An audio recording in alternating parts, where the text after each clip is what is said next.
Assalamualaikum dan salam sejahtera. Anda bersama saya Al-Faris Jemurin membawakan imbasan peristiwa sepanjang minggu lepas.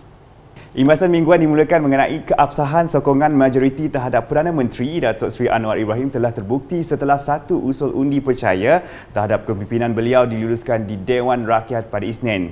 Usul tersebut diluluskan menerusi undian suara di mana Speaker Dewan Rakyat Datuk Johari Abdul memaklumkan undi lebih suara untuk menyokong Perdana Menteri dicapai setelah selesainya sesi perbahasan yang melibatkan sejumlah 12 ahli parlimen dari blok kerajaan dan blok pembangkang.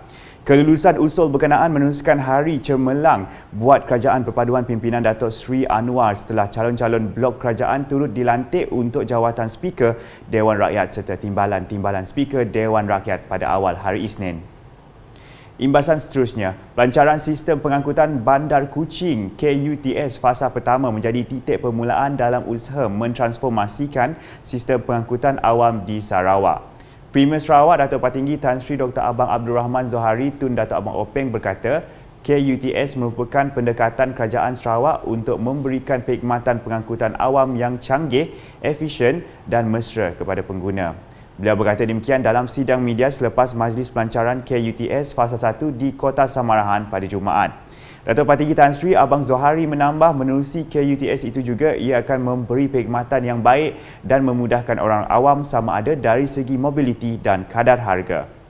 Pada 18 Disember 2022, Datuk Patinggi Tan Sri Dr. Abang Abdul Rahman Zohari Tun Datuk Abang Openg telah mengadakan perjumpaan bersama dengan ahli-ahli parlimen dari gabungan Parti Sarawak GPS di Kuala Lumpur. Perjumpaan tersebut merupakan rutin biasa yang dilakukan setiap kali sebelum persidangan Dewan Rakyat bermula.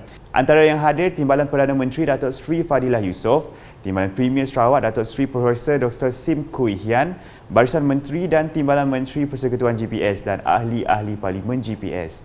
Dewan Rakyat akan bersidang buat pertama kalinya selama 2 hari dari 19 hingga 20 Disember 2022 selepas berakhir pilihan raya umum ke-15 PRU15 pada 19 November lepas. Seterusnya, Sarawak bakal menjadi pangkalan operasi terbesar Tayo Yuden untuk menghasilkan kapasitor seramik berbilang lapisan bagi memenuhi permintaan global produk elektronik itu. Timbalan Premier Sarawak Datuk Amar Awang Tengah Ali Hassan berkata, Tayo Yuden yang terus berkembang di Taman Industri Samajaya membuktikan keyakinan mereka terhadap kerajaan Sarawak walaupun menghadapi ketidaktentuan ekonomi global dan ketegangan geopolitik. Jelasnya ini akan menjadikan Sarawak sebagai pangkalan pembuatan global serta operasi terbesar termasuk Jepun, Korea Selatan dan China.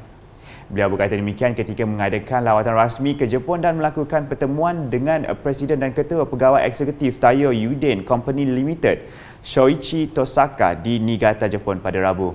Dalam pada itu, Datuk Amar Awang Tengah yang juga Menteri Perdagangan Antarabangsa, Industri dan Pelaburan serta Menteri Sumber Asli dan Pembangunan Bandar turut dibawa melihat kemudahan canggih Tayo bagi proses pembuatan di Niigata di mana ia akan direplikasi di Loji Baharu Sarawak. Imbasan diteruskan dengan Sarawak perlu melahirkan lebih ramai tenaga pakar tempatan khususnya dalam bidang sains dan kejuruteraan selaras dengan matlamat kerajaan ke arah ekonomi baharu. Menurut Timbalan Premier Sarawak Datuk Seri Profesor Dr. Sim Kui Hian, bilangan graduan yang mengambil bidang berkenaan semakin berkurangan di negeri ini. Katanya lagi, kepakaran itu adalah pemain utama dalam merealisasikan wawasan Sarawak untuk mencapai ekonomi maju berpendapatan tinggi menjelang 2030. Beliau berkata demikian dalam Majlis Makan Malam Institut Kimia Malaysia IKM Sarawak di Pusat Konvensyen Borneo Kuching pada Selasa. Imbasan selanjutnya, beberapa perkara dan tuntutan Sarawak di bawah Perjanjian Malaysia 1963 MA63 dapat diselesaikan dalam masa terdekat.